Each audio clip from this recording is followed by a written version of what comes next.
not potty trained? I don't So, we are doing good. So anyway, we talked a lot, we hear a lot about your DNA. Anybody have like family cancer, family high blood pressure, these kinds of things? Folks, let me tell you that when I started out in the genetics lab at University of Missouri, they were sure that 90% determination of whether you had a disease or not was due to your DNA. Today, what we know is it's less than 5%.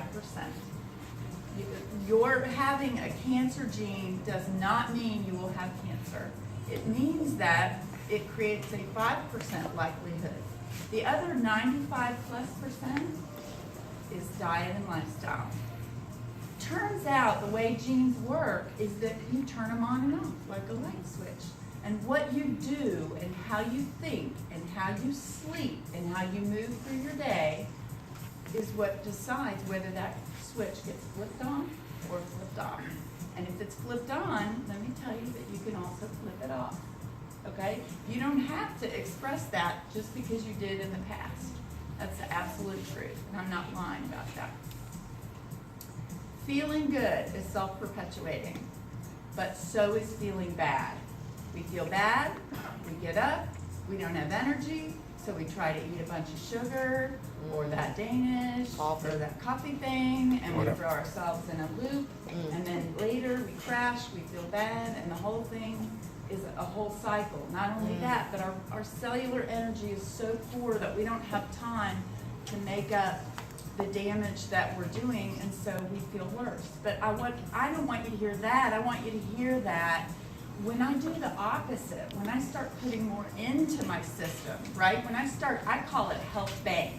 When I start saving and I start banking, what happens is instead of somebody else gets laid up and they go, oh man, we have all had the flu in our household. It has taken us 2, sometimes 3 weeks to get over it. And we laugh, because even with a special needs child, guess what? We get the flu at our house, we're over in 48 hours.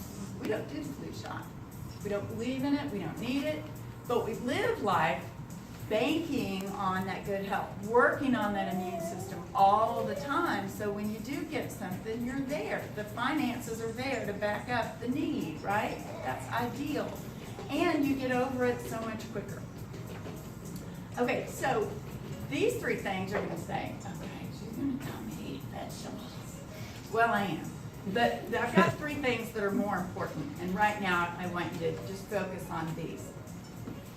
One of the key things that we know about health is that health goes hand in hand with happiness. The happier we are, the healthier we are. There's a reason why we talk about the heart being love, and we talk about the heart having heart disease. It's the same old place. It really does make a difference.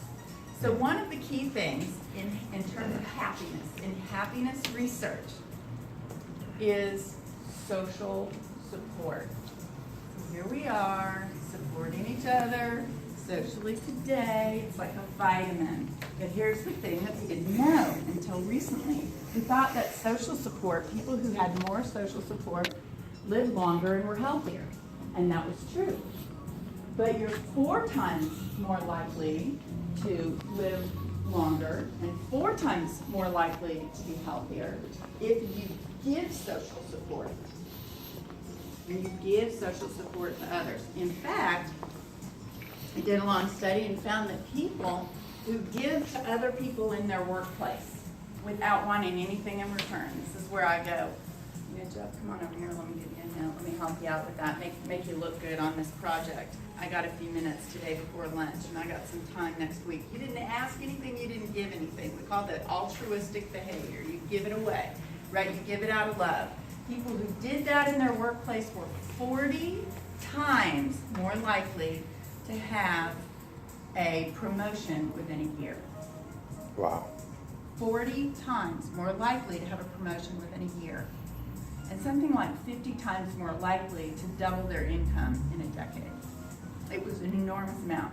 But they also reported greater job satisfaction, fewer health issues, they were happier at work. So for many of us, especially men, you equate yourself a lot with your work. For women, a lot of times it's our families. But whatever that is, give it away. Give it away, give it away, give it away, because you now know the secret. You're giving it away, you're giving it to yourself. Okay? It makes a difference. Positive genius is the second thing that I want to share. Positive genius is this weird, strange ability. When they look at people who are successful, people who are most successful, people who are most happy, they have this quality called positive genius. We thought IQ made a difference, right? Well, it does. It only makes about 17% difference as to whether you're... So then we said, social IQ. It's about social IQ, right? How you get... Yeah, but it only goes up to about 27% of your likelihood to be successful, right? And then we talked about emotional IQ, and that also is only about 27%. So how smart you are and what your social and emotional IQ are turned out not to be the determinants in whether you were very happy or very healthy. As it was something that they call positive genius, and it's this ability, listen, the ability to see something that is going on that is your description of reality, right? There's not one reality, it's all multiple realities. You've got an idea, you see something entirely different than me. The ability to see it, and if it's negative, to be able to see 3 positives for every negative you see.